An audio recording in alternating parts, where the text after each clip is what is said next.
മഹാനായ ലുഖ്മാൻ അലൈഹിസ്സലാം തന്റെ മകന് നൽകുന്ന ചില ഉപദേശങ്ങളുണ്ട്. യാ ബുനയ്യ ഇസ്തഇൻ ബിൽ കസ്ബിൽ ഹലാൽ. മോനെ, എപ്പോഴും ഹലാല് മാത്രമേ സമ്പാദിക്കാൻ പാടുള്ളൂ. ഇസ്തഇൻ ബിൽ കസ്ബിൽ ഹലാലി അനിൽ ഫഖ്രി. ദാരിദ്ര്യം വരാതിരിക്കാൻ, പട്ടിണി വരാതിരിക്കാൻ, പാപ്പരായി മാറാതിരിക്കാൻ നന്നായി ഹലാലായി സമ്പാദിക്കണമെന്ന് മകനോട് ഉപദേശിച്ചു കൊടുക്കുകയാണ്. ഒരു പിതാവ് മക്കളോട് പറയണം നന്നായി സമ്പാദിക്കാൻ, നന്നായി ബിസിനസ്സുകൾ ചെയ്യാൻ. എത്രയെത്ര ബിസിനസ്സുകളുണ്ട്. എന്റെ പ്രിയമുള്ള മുഅ്മിനീങ്ങളെ, നമ്മുടെ മക്കളെ വളരെ ചെറുപ്പത്തിൽ തന്നെ അധ്വാനിക്കാൻ നമ്മൾ പഠിപ്പിക്കണം. പെൺമക്കളായാലും ആൺമക്കളായാലും സമ്പാദിക്കാൻ നമ്മൾ അവരെ പഠിപ്പിക്കണം. ഹലാലായ രീതിയിൽ സമ്പാദിക്കാൻ. ആൺമക്കളായാൽ +2 കഴിഞ്ഞാൽ ഏതെങ്കിലും ഷോപ്പിൽ നിന്ന്, ഏതെങ്കിലും ടെക്സ്റ്റൈൽസുകളിൽ നിന്ന്, ഏതെങ്കിലും ഹോട്ടലുകളിൽ നിന്ന് അവർക്ക് കിട്ടുന്ന വരുമാനം കൊണ്ട് അവരുടെ സ്കൂളിന്റെ ഫീ കെട്ടാൻ നമ്മൾ അവരെ പ്രോത്സാഹിപ്പിക്കണം. അതല്ലാതെ ഞാൻ ഒരുപാട് കഷ്ടപ്പെട്ട് വളർന്നു, എന്റെ മകൻ കഷ്ടപ്പെടാൻ പാടില്ല എന്ന ചിന്തയുണ്ടാവരുത്. കഷ്ടപ്പെട്ടിട്ടാണ് നമ്മുടെ മക്കൾ വളരേണ്ടത്. മക്കള് വളരണം കഷ്ടപ്പെട്ടിട്ട്. വെയിൽ കൊണ്ട് വളരണം, മഴ കൊണ്ട് വളരണം. നമ്മുടെ മക്കൾക്ക് അറിയാത്ത കാര്യങ്ങൾ ഉണ്ടാവാൻ പാടില്ല. മീൻ വാങ്ങാൻ പറഞ്ഞാൽ നല്ല ഒന്നാം തരം മീൻ വാങ്ങിച്ചു വരാൻ അവർക്കറിയണം. ഏത് മക്കൾക്ക് അതറിയാം? ഇലക്ട്രിസിറ്റി ബില്ല്, കറന്റ് ബില്ലടക്കാൻ പറഞ്ഞാൽ അത് പോയി അടച്ചു വരാൻ അവരറിയണം. ഫോൺ ബില്ലടക്കാൻ പറഞ്ഞാൽ അത് അവർക്കറിയണം. ഏതെങ്കിലും ഒരു ഫോം ഫില്ല് ചെയ്യാൻ പറഞ്ഞാൽ അത് ഫില്ല് ചെയ്യാൻ അവർക്കറിയണം. ഏത് മക്കൾക്ക് അറിയാം? ഇന്ന് ഡിഗ്രി പഠിച്ചുകൊണ്ടിരിക്കുന്ന ഏത് മക്കൾക്കാണ് ഫോം ഫില്ല് ചെയ്യാൻ അറിയുന്നത്? ഏത് ഫോമുമായിക്കോട്ടെ, മലയാളത്തിലായിക്കോട്ടെ, ഇംഗ്ലീഷിലായിക്കോട്ടെ, അതിനൊക്കെ നമ്മൾ ഏതെങ്കിലും ഉദ്യോഗസ്ഥന്മാരെ പോയി കാണുകയാണ്. 50ഉം 100ഉം കൊടുത്തിട്ട് ഫോം ഫില്ല് ചെയ്യാൻ നമ്മൾ ഉദ്യോഗസ്ഥന്മാരെ കാണുകയാണ്. എന്താണ് അതിനുള്ളത്? നിങ്ങളുടെ പേര്, വീട്ടുപേര്, വീട്ടു നമ്പർ, കുടുംബക്കാരെ, അങ്ങനെ ഓരോ ഡീറ്റെയിൽസുകൾ നൽകാൻ പോലും നമ്മുടെ മക്കൾക്ക് അറിയുന്നില്ലെങ്കിൽ പിന്നെ എന്തിനാണ് നമ്മുടെ ഈ വിദ്യാഭ്യാസ സമ്പ്രദായങ്ങൾ? എന്തിനാണ്? അതേപോലെ തന്നെ പ്രിയമുള്ള മുഅ്മിനീങ്ങളെ, നമ്മുടെ മക്കളെ എല്ലാ മേഖലകളിലും നന്നായി പരിശീലിപ്പിച്ചിട്ടാണ് നമ്മൾ വളർത്തേണ്ടത്. നമ്മുടെ മക്കളെ നടക്കാൻ പാടില്ല. സ്കൂളിലേക്ക് വീട്ടിൽ നിന്ന് പോകണം, വീടിന്റെ വരാന്തയിൽ നിന്ന് ബസ്സിൽ കയറണം, എന്നിട്ട് സ്കൂളിന്റെ വരാന്തയിൽ പോയി ഇറങ്ങണമെന്ന ചിന്ത നമ്മൾക്ക് വേണ്ട. അവര് നടക്കട്ടെ, അവര് പ്രകൃതിയെ ആസ്വദിക്കട്ടെ. പ്രകൃതിയിൽ നമ്മളൊക്കെ പഴയ കാലങ്ങളിൽ നടന്നു പോയതുപോലെ ഒരൽപ്പമെങ്കിലും നടക്കാൻ അവരെ പ്രോത്സാഹിപ്പിക്കണം, കളിക്കാൻ അവരെ പ്രോത്സാഹിപ്പിക്കണം, ശരീരം ഒന്നനങ്ങാൻ അവരെ പ്രോത്സാഹിപ്പിക്കണം. കൂട്ടിലിടുന്ന തത്തമ്മയെ പോലെ അല്ലെങ്കിൽ ഇംഗ്ലീഷ് കോഴികളെ പോലെ നമ്മുടെ മക്കളെ വീടിന്റെ 4 ചുമരുകൾക്കകത്തളങ്ങളിൽ നമ്മൾ വളർത്തരുത്. ഞാൻ ഒരുപാട് കഷ്ടപ്പെട്ടിട്ടുണ്ട്. അതിനേക്കാളും കഷ്ടപ്പെട്ടിട്ട് മക്കള് വളർന്നാൽ മാത്രമേ മാതാപിതാക്കളോടുള്ള കടപ്പാട് എന്താണ് എന്ന് മക്കൾ മനസ്സിലാക്കുള്ളൂ. അവർക്ക് ധാർമ്മികമായ ബോധമുണ്ടാവുള്ളൂ. അവർക്ക് സമ്പത്ത് അധ്വാനിച്ചുണ്ടാക്കിയാലേ അവർക്ക് സമ്പത്തിനോടൊരു വിലയുണ്ടാവുള്ളൂ. അമേരിക്ക പോലെയുള്ള രാജ്യങ്ങളിൽ +2 കഴിഞ്ഞാൽ പിന്നെ അവർ സ്വന്തമായി ഏൺ ചെയ്യണമെന്നാണ്, സ്വന്തമായി മക്കൾ സമ്പാദിക്കണമെന്നാണ്. ആണായാലും പെണ്ണായാലും +2 കഴിഞ്ഞാൽ പിന്നെ പാരന്റ്സ് അല്ല, രക്ഷിതാക്കളല്ല അവരെ പഠിപ്പിക്കുന്നത്. അവര് സ്വന്തമായ ഒരു ജോലി തേടണം, എന്നിട്ട് ആ ജോലി ചെയ്ത് അവരുടെ ഫീകൾ, അവരുടെ ആവശ്യങ്ങളെല്ലാം സ്വന്തമായി ചെയ്യണമെന്നാണ്. എന്നാൽ നമ്മുടെ നാട്ടിലോ 22 വയസ്സായാലും ജോലിയില്ല. പഠനം കഴിഞ്ഞു, ഡിഗ്രി കഴിഞ്ഞു, PG കഴിഞ്ഞു, പല കോഴ്സുകളും ചെയ്തിട്ട് വീട്ടിലിരിക്കുകയാണ് ജോലിയില്ലാതെ. വൈകുന്നേരങ്ങളിൽ ഇങ്ങനെ കളിക്കാൻ പോകുന്നു, ടർഫുകളിലേക്ക് പോകുന്നു. അല്ലാതെ ജോലി തേടാനോ ഉള്ള നമ്മുടെ കപ്പാസിറ്റി വെച്ചുകൊണ്ട്, നമ്മുടെ കഴിവ് വെച്ചുകൊണ്ട് എന്തെങ്കിലും സമ്പാദിക്കാനോ അവർക്കറിയില്ല. പഠിച്ച മേഖലയിൽ പോലും പ്രവർത്തിക്കാൻ അറിയാതെ വെറും ഇംഗ്ലീഷ് കോഴികളെ പോലെ നമ്മുടെ മക്കളെ ആക്കി മാറ്റരുത്. ഏത് മേഖലകളിൽ എന്ത് ജോലി ചെയ്യാനും അവർ തയ്യാറാവണം. പാചകം ചെയ്യണമെന്ന് തോന്നിയാൽ അതിനിറങ്ങണം. അതേപോലെ കറന്റ് പോലെയുള്ള വിഷയങ്ങളിൽ ഇടപെടാൻ തോന്നിയാൽ അതും ചെയ്യണം. എല്ലാ മേഖലകളിലും പ്രാപ്തരായ മക്കളാക്കി നമ്മുടെ മക്കളെ മാറ്റണം. അതേപോലെ നമ്മുടെ സ്ത്രീകളെയും പെൺകുട്ടികളെയും അങ്ങനെ തടിയനങ്ങാതെ, ശരീരമനങ്ങാതെ, വിയർക്കാതെ വീടിന്റെ 4 ചുവരുകൾക്കകത്തളങ്ങളിൽ അവരെ വളർത്തുന്നതിന് പകരം പ്രാക്ടിക്കലായി അവർക്ക് എല്ലാ പരിശീലനവും കൊടുത്തുകൊണ്ട് തന്നെ നമ്മുടെ പെൺമക്കളെയും വളർത്തണം. നമ്മൾ ഓൺലൈനിലൂടെ പല രീതിയിൽ സമ്പാദിക്കാനുള്ള വഴികൾ നമ്മൾക്കുണ്ട്. വീട്ടിൽ നിന്ന് സമ്പാദിക്കാൻ ഹലാലായ സമ്പാദ്യങ്ങളുണ്ട്. സമ്പാദന മാർഗങ്ങളുണ്ട്. ആ മാർഗങ്ങളെല്ലാം ആലോചിച്ച് സ്റ്റിച്ച് ചെയ്തുകൊണ്ട് വളരാം. അതേപോലെ തന്നെ പല രീതിയിൽ നമ്മുടെ ബേക്കറികളിലേക്ക് കേക്കുകൾ നിർമ്മിച്ചുകൊണ്ട്, അതേപോലെ തന്നെ മറ്റുള്ള കൊത്തുപണികൾ, അതേപോലെ ആർട്സ് ഗാലറി, ഇങ്ങനെ പല മേഖലകളിൽ സമ്പാദിക്കാനുള്ള വഴികൾ നമ്മുടെ പെൺമക്കൾക്കുണ്ട്.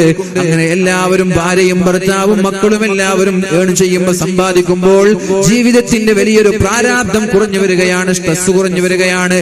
അതല്ലാതെ ഒരു പുരുഷൻ മാത്രം അധ്വാനിക്കുന്നു, 22 വയസ്സായ മകൻ ഇവിടെ കളിച്ചു നടക്കുകയാണ്, അവൻ അധ്വാനിക്കുന്നില്ല, അവൻ ജോലി ചെയ്യുന്നില്ല, സമ്പാദിക്കുന്നില്ല. അതല്ല പരിശുദ്ധ ഖുർആൻ, പരിശുദ്ധ റസൂൽ, പരിശുദ്ധരായ പണ്ഡിതന്മാര് പഠിപ്പിച്ചത്. യാ ബുനയ്യ, പൊന്നുമോനെ, ഇസ്തഈൻ ബിൽ കസ്ബിൽ ഹലാൽ, ഹലാലായ സമ്പാദ്യങ്ങൾ ഒരുപാട് ഉണ്ടാക്കണം. എന്തിനെ? അനിൽ ഫഖ്രി, ദാരിദ്ര്യം വരാതിരിക്കാൻ, പട്ടിണിയാവാതിരിക്കാൻ, പാപ്പരായി മാറാതിരിക്കാൻ. കാരണം ഫഇന്നഹു മഫ്തഖറ അഹദുൻ, ആരെങ്കിലും ഒരാൾ ദരിദ്രരായി മാറിയാൽ, പട്ടിണിയായി മാറിയാൽ, പാപ്പരനായി മാറിയാൽ, ഇല്ലാ അസ്വാബഹു സലാസു ഖിസാൽ, 3 കാര്യങ്ങൾ അവരിൽ ഉണ്ടാകും. ദരിദ്രരായി മാറിയാൽ 3 കാര്യങ്ങൾ അവരിൽ ഉണ്ടാകും, 3 ന്യൂനതകൾ അവരിൽ ഉണ്ടാകും. ഒരു മനുഷ്യൻ ദരിദ്രരായി മാറിയാൽ 3 പ്രയാസങ്ങൾ അയാളിൽ ഉണ്ടാകും. ഒന്നാമത്തേത് റിഖ്ഖത്തുൻ ഫീ ദീനിഹി, അയാൾക്ക് നന്നായി അല്ലാഹുവിനെ ആരാധിക്കാൻ കഴിയില്ല. ഒരു ഫഖീറായ മനുഷ്യനെ, ഒരു ദരിദ്രനായ മനുഷ്യനെ അല്ലാഹുവിനെ ആത്മാർത്ഥമായി ആരാധിക്കാൻ കഴിയില്ല. യാഥാർത്ഥ്യം തന്നെയാണ്. കാരണം പരിശുദ്ധ റസൂലുള്ളാഹി സ്വല്ലല്ലാഹു അലൈഹി വസല്ലമ തങ്ങൾ വരെ പഠിപ്പിച്ചിട്ടുണ്ട്, കാദൽ ഫഖ്റു അയ്യകൂന കുഫ്റാ, കാദൽ ഫഖ്റു അയ്യകൂന കുഫ്റാ, ദാരിദ്ര്യം ഒരുപക്ഷേ കുഫ്റിലേക്ക് വരെ എത്തിക്കാൻ സാധ്യതയുണ്ട്. ദാരിദ്ര്യം കാരണം ആളുകൾ കാഫിറായി പോകാൻ സാധ്യതയുണ്ട്. പട്ടിണി കാരണം ആളുകൾക്ക് അവരുടെ ഈമാനും തൗഹീദും നഷ്ടപ്പെടാൻ കാരണം സാധ്യതയുണ്ട് എന്ന് പരിശുദ്ധ റസൂലുള്ളാഹി സ്വല്ലല്ലാഹു അലൈഹി വസല്ലം പഠിപ്പിച്ചിട്ടുണ്ട്. എങ്ങനെയാണ് പട്ടിണി കിടന്നാൽ ഒരാൾ ദരിദ്രനായി മാറുന്നത്? നമ്മൾ എത്രയോ കേട്ടതാണ് അല്ലെ, എത്രയോ നമ്മൾ കേട്ടതാണ്. 1 ലക്ഷം തന്നു, 2 ലക്ഷം കൊടുത്തിട്ട് ഘർവാപസി എന്ന് പറഞ്ഞ് ഇസ്ലാമിൽ നിന്ന് മുസ്ലിമീങ്ങളായ ആളുകളെ മതത്തിൽ നിന്ന് പിന്തിരിപ്പിക്കുന്ന സംഭവങ്ങൾ എത്രയോ നമ്മൾ കണ്ടതാണ്, കേട്ടതാണ്. എന്തുകൊണ്ടാണ് അവർ മതം വിട്ടു പോകാൻ കാരണം? ഒരു നേരത്തെ അപ്പക്കഷ്ണം ആരെങ്കിലും നൽകുമ്പോൾ, തിന്നാനുള്ള സാമ്പത്തികമായ സഹായം ആരെങ്കിലും നൽകുമ്പോൾ, അവരുടെ കൂടെ മതം വിട്ടേച്ച് പോകാൻ വരെ തയ്യാറായ ആളുകൾ നമ്മുടെ ഇന്ത്യ രാജ്യത്തുണ്ട്. അല്ലേ? ഇല്ല, ഘർവാപസി നമ്മൾ കേട്ടതല്ലേ, കേട്ടിട്ടില്ലേ? ഘർവാപസി 1 ലക്ഷം കൊടുത്താൽ ഇസ്ലാമിൽ നിന്ന് പിന്തിരിയാൻ തയ്യാറാണ്, മറ്റു മതങ്ങളിലേക്ക് പോകാൻ തയ്യാറാണ്. എന്തുകൊണ്ട്? പട്ടിണി കാരണം, ജീവിക്കാൻ വകയില്ലാതെ കഷ്ടപ്പാട് കാരണം. ആരെങ്കിലും വല്ലതും തന്നാൽ അവരുടെ കൂടെ ഇറങ്ങിപ്പോകാൻ മടിയില്ലാത്തവർ. കാദൽ ഫഖ്റു അയ്യകൂന കുഫ്റാ, നിങ്ങൾ പട്ടിണി കിടന്നാൽ ഒരു പക്ഷേ കുഫ്റിലേക്ക് വരെ എത്തിപ്പെടാൻ സാധ്യതയുണ്ട്. ദാരിദ്ര്യം അതിന്റെ ആഴത്തിലെത്തിയാൽ ഒരു പക്ഷേ കാഫിറായി പോകാൻ വരെ സാധ്യതയുണ്ട് എന്ന് നബി തങ്ങൾ പറഞ്ഞു. അത് തന്നെയാണ് മഹാനായ ലുഖ്മാൻ അലൈഹിസ്സലാം പറയുന്നത്, റിഖ്ഖത്തുൻ ഫീ ദീനിഹി, നിങ്ങളുടെ ദീനിൽ ആത്മാർത്ഥമായി നിങ്ങൾക്ക് ഇബാദത്ത് ചെയ്യാൻ കഴിയില്ല. മക്കളുടെ വിവാഹത്തെക്കുറിച്ച് ടെൻഷൻ, മക്കളുടെ വിവാഹത്തെക്കുറിച്ച് ടെൻഷൻ. വിവാഹം കഴിക്കാൻ പ്രായമെത്തിയ 22 വയസ്സായ 25 വയസ്സായ മക്കൾ വീട്ടിലുണ്ട്. സാമ്പത്തികമായി വിവാഹം കഴിപ്പിച്ചു കൊടുക്കാൻ കഴിയാതെ പ്രയാസപ്പെടുമ്പോൾ പള്ളിയിൽ പോയി 5 നേരം നിസ്കരിക്കാൻ കഴിയില്ല. വീടാന്തരം കയറി, പള്ളിയാന്തരം കയറി, വല്ലതും തരണേ, സഹായിക്കണേ, പെൺമക്കളുടെ കല്യാണമുണ്ട് എന്ന് പറഞ്ഞ് അതിന്റെ പിന്നാലെ നമ്മൾ ഇങ്ങനെ ഓടിക്കൊണ്ടേയിരിക്കും. നിസ്കാരത്തിൽ കോൺസെൻട്രേഷൻ ഉണ്ടാവൂല, ഇബാദത്തുകളിൽ കോൺസെൻട്രേഷൻ ഉണ്ടാവൂല. അങ്ങനെ യാചനയുടെ ആളുകളായി മാറും, യാചനയുടെ ആളുകളായി മാറും. ഇന്ന് നിങ്ങൾ കണ്ടോ എന്നറിയില്ല, പത്രത്തിൽ ഇന്ന് വന്നൊരു വാർത്തയാണ്, ഒരു യാചകൻ ഇന്ന് മരിച്ചു. ഒരു യാചകൻ ട്രെയിൻ തട്ടി മരിക്കുകയുണ്ടായി. ആ യാചകന്റെ പ്രത്യേകത എന്താണ്? ആ യാചകന്റെ കയ്യിലുള്ള ക്യാഷ് എത്രയാണെന്നറിയുമോ? ഇന്ന് മുംബൈയിലാണ് ട്രെയിൻ തെറ്റി ഒരു യാചകൻ മരിച്ചപ്പോൾ യാചകന്റെ അക്കൗണ്ടിലുള്ളത് 1.75 ലക്ഷം രൂപയാണ്. പിന്നെന്തിനാണ് അയാൾ യാചനയ്ക്ക് ഇറങ്ങിയത്? പിന്നെ എന്തിനാണ് അയാൾ യാചനക്കിറങ്ങിയത്? 1,75,000 രൂപ അയാളുടെ ബാങ്ക് അക്കൗണ്ടിലുണ്ട് എന്നാണ്. നമ്മുടെ അക്കൗണ്ടിലുണ്ടോ 1 ലക്ഷത്തിൽ കൂടുതൽ? നമ്മുടെ അക്കൗണ്ടിലുണ്ടോ 1 ലക്ഷത്തിൽ കൂടുതൽ? ഇവിടെ യാചനക്കിറങ്ങുന്ന ആളുകൾ വാങ്ങിച്ചു ദിവസവും കിട്ടുന്നത് നേരെ കൊണ്ടുപോയി ബാങ്കിൽ ഡെപ്പോസിറ്റ് ചെയ്യുന്നു. 1 ലക്ഷമല്ല 10 ലക്ഷമായാലും അവർ യാചന നിർത്തുന്നില്ല, നിരന്തരമായി യാചിച്ചുകൊണ്ടേയിരിക്കുകയാണ്. അതുമാത്രമല്ല 8,77 ലക്ഷം രൂപയാണ് ഇയാളുടെ ഡിപ്പോസിറ്റ് മണിയായി ഇദ്ദേഹത്തിന്റെ കയ്യിലുണ്ടായിരുന്നത്. 8,75,000 രൂപയാണ് അദ്ദേഹത്തിന്റെ ഡെപ്പോസിറ്റായി ഉണ്ടായിരുന്നത്. അതേപോലെ നാണയങ്ങളായി 96,000 രൂപ, നാണയങ്ങളായി 96,000 രൂപ, ഏകദേശം 10 ലക്ഷം രൂപയാണ് ഒരു യാചകന്റെ കയ്യിലുള്ള ക്യാഷ്. എന്നിട്ടും അയാൾ യാചനക്കിറങ്ങുകയാണ്. ട്രെയിൻ തട്ടി മരിച്ചപ്പോൾ അയാളുടെ കയ്യിലുള്ള ക്യാഷിന്റെ വർത്തമാനം വിവരമാണ് ഇന്നത്തെ പത്രത്തിൽ വന്നത്. ഞാൻ നിങ്ങളുമായി ഷെയർ ചെയ്യുന്ന ഇന്നത്തെ പത്രത്തിൽ വന്ന വാർത്തയാണ്. അതുകൊണ്ട് ഞാൻ പറയുന്നത്, യാചനക്കിറങ്ങുന്ന ആളുകൾ ഖിയാമത്ത് നാൾ വരെ, അവരുടെ മരണം വരെ ഈ യാചന നിർത്തൂല. അവർക്ക് എത്ര കിട്ടിയാലും തികയൂല. അവർ തിന്നുന്നത് തീയാണെന്ന് പരിശുദ്ധ റസൂലുള്ളാഹ്. അതുകൊണ്ട് യാചനയ്ക്കിറങ്ങരുത്. യാചനയെ നമ്മൾ ഒരിക്കലും പ്രോത്സാഹിപ്പിക്കാൻ പാടില്ല. ഏത് പള്ളികളിൽ പോയാലും 4ഉം 5ഉം ആളുകളാണ് ഓടി വരുന്നത്. സാധേ എന്റെ പെൺമക്കളുടെ കല്യാണമാണ്, നിങ്ങളൊന്ന് പള്ളിയിൽ പറയണം. എനിക്ക് അസുഖമാണ്, പള്ളിയിൽ പറയണം. എനിക്ക് രോഗമാണ്, പള്ളിയിൽ പറയണം. എന്റെ വീടിന്റെ പണി പകുതിയിലാണ്, ഒന്ന് പള്ളിയിൽ പറയണം. 4ഉം 5ഉം ആളുകളില്ലാത്ത ഒരു ജുമഅ പോലും കഴിയാറില്ല. ഒരു ജുമഅ പോലും, ഒരു വെള്ളിയാഴ്ച പോലും കഴിഞ്ഞു പോവാറില്ല. എന്തേ ഇവർക്ക് ഇങ്ങനെ സംഭവിക്കാൻ കാരണം? നമ്മളാണ് ഉത്തരവാദി എന്ന് നമ്മൾ മനസ്സിലാക്കണം. അതിന്റെ ഉത്തരവാദി നമ്മളാണ്. നമ്മുടെ കുടുംബത്തിൽപ്പെട്ട ഒരാൾ യാചനയ്ക്ക് അയക്കാൻ നമ്മൾ തയ്യാറാവരുത്. നമ്മുടെ കുടുംബത്തിൽപ്പെട്ട ഒരാൾ യാചനയ്ക്ക് പോകുന്നത് ഒരിക്കലും അംഗീകരിച്ചു കൊടുക്കാൻ പാടില്ല. അവരുടെ പ്രയാസങ്ങൾ കുടുംബക്കാരെല്ലാം കൂടി തീർത്തു കൊടുക്കണം. അവരുടെ പ്രയാസങ്ങൾ കുടുംബക്കാരെല്ലാം കൂടി തീർത്തു കൊടുക്കണം. ഈ കരുവാങ്കല്ല് എന്ന് പറയുന്ന ഈ പ്രദേശത്ത് നിന്ന് യാചനയുമായി ഒരാളും മറ്റൊരു നാട്ടിലേക്ക് പോകാൻ പാടില്ല. നമ്മുടെ നാട്ടുകാരവരുടെ പ്രശ്നം പരിഹരിച്ചു കൊടുക്കണം. അങ്ങനെ ഓരോ കുടുംബവും, ഓരോ മഹല്ലും, ഓരോ നാട്ടുകാരും നമ്മുടെ നാട്ടിൽ നിന്ന് മറ്റൊരു നാട്ടിലേക്ക് യാചനയ്ക്ക് പോകാൻ പാടില്ല എന്ന് തീരുമാനിച്ചിട്ട് ഓരോ ആളുകളുടെ പ്രശ്നങ്ങൾ മാറ്റിക്കൊടുത്താൽ യാചന എന്ന് പറയുന്ന സമ്പ്രദായം തന്നെ ഇല്ലാതെയാവും. പിന്നെ ഒരുപാട് ചാരിറ്റി പ്രവർത്തനങ്ങൾ ഞാൻ പറയട്ടെ. നമ്മുടെ ചാരിറ്റി പ്രവർത്തനങ്ങളൊന്നും പരിപൂർണമായ ഒരു ചാരിറ്റിയായി മാറുന്നില്ല. എന്ത് ചാരിറ്റിയാണ് നമ്മൾ ചെയ്തുകൊണ്ടിരിക്കുന്നത്? ഏതെങ്കിലും ഒരു റമദാൻ വരുമ്പോഴോ, ഏതെങ്കിലും ഒരു പ്രയാസം വരുമ്പോഴോ നമ്മൾ അയാൾക്ക് വേണ്ടിയിട്ടുള്ള ഒരു വീട് നിർമ്മിച്ചു കൊടുക്കും. അയാളുടെ രോഗത്തിന്റെ ശമനത്തിന് വേണ്ടിയുള്ള ക്യാഷ് നമ്മൾ സ്വരൂപിച്ചു കൊടുക്കും. അതേപോലെ റമദാനായാൽ ഒരു ചാക്ക് അരി കൊടുക്കും. പക്ഷെ എന്ത് പ്രയോജനമാണ് അതുകൊണ്ടുണ്ടാവുന്നത്? ഈ വർഷം 100 ആളുകൾക്ക് പെരുന്നാൾ കിറ്റ് കൊടുത്താൽ അടുത്ത വർഷം 150 ആളുകൾക്കല്ലേ നമ്മൾ പെരുന്നാൾ കിറ്റ് കൊടുക്കുന്നത്? അതിന്റെ തൊട്ടടുത്ത വർഷം 200 ആളുകൾക്ക്. അഥവാ നമ്മൾ പെരുന്നാൾ കിറ്റ് കൊടുക്കും തോറും നാട്ടിൽ ദരിദ്രർ വർദ്ധിക്കുന്നു എന്നല്ലേ അർത്ഥം? ഈ വർഷം 50 ആളുകൾക്ക് വീട് വെച്ചു കൊടുത്താൽ അടുത്ത വർഷം 75 ആളുകൾക്ക് വീട് വെച്ചു കൊടുക്കുന്നു.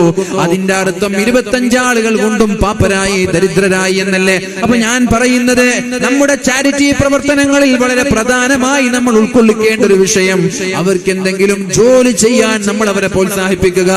ഏതെങ്കിലും ടെക്സ്റ്റൈൽസിൽ പോയി ജോലി ചെയ്യാൻ, ഏതെങ്കിലും ഹോട്ടലിൽ പോയി ജോലി ചെയ്യാൻ, അല്ലെങ്കിൽ എന്തെങ്കിലും ഒരു ഓട്ടോറിക്ഷ, അവർക്ക് സ്ഥായിയായി വരുമാനമുണ്ടാക്കാനുള്ള മാർഗം നമ്മൾ ഇങ്ങനെയുള്ള ചാരിറ്റി പ്രവർത്തനങ്ങളിൽ ഉൾപ്പെടുത്താത്ത കാലത്തോളം ദരിദ്രർ ഇവിടെ വർദ്ധിച്ചു വരുമെന്നല്ലാതെ നമ്മുടെ ചാരിറ്റി പ്രവർത്തനങ്ങൾ കൊണ്ടൊരു ഉപകാരവും ഉണ്ടാവൂല എന്ന് മനസ്സിലാക്കണം. സ്ഥായിയായി വരുമാനം ഉണ്ടാക്കാനുള്ള സംവിധാനങ്ങളാണ് ആലോചിക്കേണ്ടത്.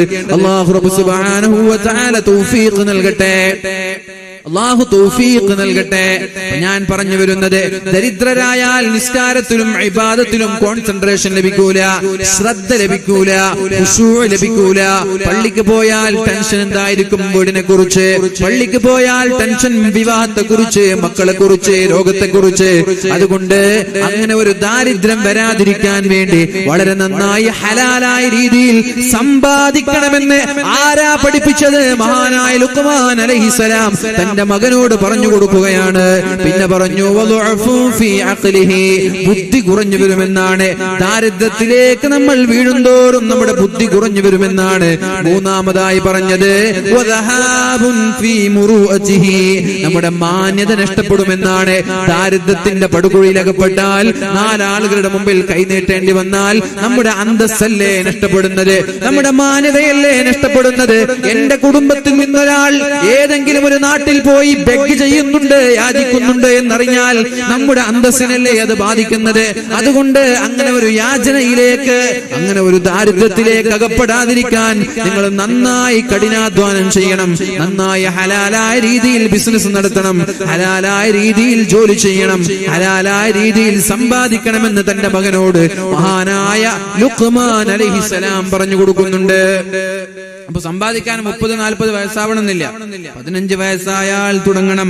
15 വയസ്സ് വരെ മാതാപിതാക്കളുടെ ബാധ്യതയാണ്. പ്രായപൂർത്തി എത്തുന്നത് വരെ വളർത്തൽ മാതാപിതാക്കളുടെ ബാധ്യതയാണ്. ഒരു പുരുഷനെ സംബന്ധിച്ചിടത്തോളം, ഒരു ആണിനെ സംബന്ധിച്ചിടത്തോളം പിതാവ് വളർത്തണം പ്രായപൂർത്തി എത്തുന്നത് വരെ. ഒരു പെണ്ണാണെങ്കിലോ അവളുടെ വിവാഹം വരെ പിതാവിന്റെ കടമയാണ്. ഒരു പെൺകുട്ടിയാണെങ്കിൽ ആ പെൺകുട്ടിയുടെ വിവാഹം വരെ മാതാപിതാക്കളുടെ സംരക്ഷണത്തിലാണ്. ഈ മാതാപിതാക്കളാണ് അവരെ വളർത്തേണ്ടത്. എന്നാൽ ഒരു ആൺകുട്ടിയാണെങ്കിൽ പ്രായപൂർത്തി എത്തുന്നത് വരെയാണ് മാതാപിതാക്കളുടെ കടമ. അതിനുശേഷമുള്ളതവൻ സ്വന്തമായി സമ്പാദിക്കാൻ അവനെ പഠിപ്പിക്കണം. മുഅ്മിനീങ്ങളെ, മടിയന്മാരാക്കി അലസന്മാരാക്കി മാറ്റരുത്. രാത്രിയായാൽ കിടന്നുറങ്ങാതെ ടർഫിൽ പോയി കളിക്കുന്ന ഒരു സംവിധാനമാണ് ഇന്ന് നിലവിൽ കണ്ടുകൊണ്ടിരിക്കുന്നത്. ഒരു ജോലിയുണ്ടോ? ഒരു ജോലിയില്ല. പിന്നെ ഇങ്ങനെ ജീവിക്കുന്നു. ആരാ കാശ് കൊടുക്കുന്നത്? അതിനിടയിലാണ് ലഹരി പോലെയുള്ള പദാർത്ഥങ്ങൾ ഉപയോഗിക്കുന്നത്, അതിനിടയിലാണ് മയക്കുമരുന്ന് പോലെയുള്ള പദാർത്ഥങ്ങൾ ഉപയോഗിക്കുന്നത്. വളരെ പ്രധാനമായി മനസ്സിലാക്കണം. വളരെ നേരത്തെ ഞാൻ പറഞ്ഞ വിഷയം, അല്ലാഹു തആല പറഞ്ഞു, നിങ്ങൾ നല്ലതേ തിന്നാൻ പാടുള്ളൂ, നല്ലതേ നിങ്ങൾ സമ്പാദിക്കാൻ പാടുള്ളൂ. കാരണം ലാ യഖ്ബലുല്ലാഹു ഇല്ലാ തയ്യിബാ, അല്ലാഹു തആല നല്ലത് മാത്രമേ സ്വീകരിക്കുള്ളൂ എന്നാണ് പറഞ്ഞത്. ആ നല്ലതിൽ നിന്ന് മാറിപ്പോയി ലഹരി ഉപയോഗങ്ങൾ, നമ്മുടെ കള്ളായാലും മയക്കുമരുന്നായാലും കഞ്ചാവായാലും, എന്റെ പ്രിയമുള്ള മുഅ്മിനീങ്ങളെ, ഹറാമാണ്. അല്ലാഹു നിഷിദ്ധമാക്കിയതാണത്. മഹാനായ ജഅഫർ ത്വയ്യാർ എന്ന് പറയുന്ന പ്രഗൽഭനായ ഒരു സ്വഹാബിക്ക് 4 പ്രത്യേകതകൾ ഉണ്ടായിരുന്നു എന്ന് ഒരിക്കൽ മഹാനായ ജിബ്രീൽ അലൈഹിസ്സലാം നബി തങ്ങളോട് പറഞ്ഞു കൊടുക്കുന്നുണ്ട്. ജിബ്രീൽ അലൈഹിസ്സലാം നബി തങ്ങളോട് പറയുകയാണ്, മഹാനായ ജഅഫർ ത്വയ്യാർ എന്ന് പറയുന്ന സ്വഹാബിക്ക് 4 പ്രത്യേകതകൾ ജാഹിലിയ്യ കാലത്ത് തന്നെയുണ്ട്. അഥവാ അദ്ദേഹം മുസ്ലിമാകുന്നതിന് മുമ്പേ 4 കാര്യങ്ങളുണ്ട്. മുസ്ലിമായതിനു ശേഷവും 4 പ്രത്യേകതകൾ അയാളിലുണ്ട്. അപ്പോഴാണ് മഹാനായ ജഅഫർ തങ്ങളോട് നബി തങ്ങൾ ചോദിക്കുന്നത്, അല്ലയോ ജഅഫറേ, യാ ജഅഫർ, എന്താണ് നിങ്ങൾക്കുള്ള 4 പ്രത്യേകത? ജാഹിലിയ്യ കാലത്തും ഇന്നും നിങ്ങൾ സൂക്ഷിച്ചുകൊണ്ടിരിക്കുന്ന ആ 4 പ്രത്യേകതകൾ എന്താണ് എന്ന് ചോദിച്ചപ്പോൾ മഹാനായ ജഅഫർ റളിയല്ലാഹു അൻഹു പറഞ്ഞു കൊടുക്കുകയുണ്ടായി, യാ റസൂലല്ലാഹ്, അല്ലാഹുവിന്റെ റസൂലേ, നിങ്ങൾ എന്നോട് ചോദിച്ചില്ലായിരുന്നുവെങ്കിൽ ഞാൻ നിങ്ങളോട് പറഞ്ഞു തരുമായിരുന്നില്ല. ഒന്നാമത്തേത്, മാ ശരിബ്തുൽ ഖംറ ഖത്തു, അല്ലാഹുവിന്റെ ഹബീബേ, എന്റെ ജീവിതത്തിൽ ഞാൻ കള്ളു കുടിച്ചിട്ടേ ഇല്ല. ഒന്ന് എണീറ്റിക്ക് എല്ലാവരും. സല്ലു അലാ സയ്യിദിനാ മുഹമ്മദ്. ഉറക്കെ സ്വലാത്ത്.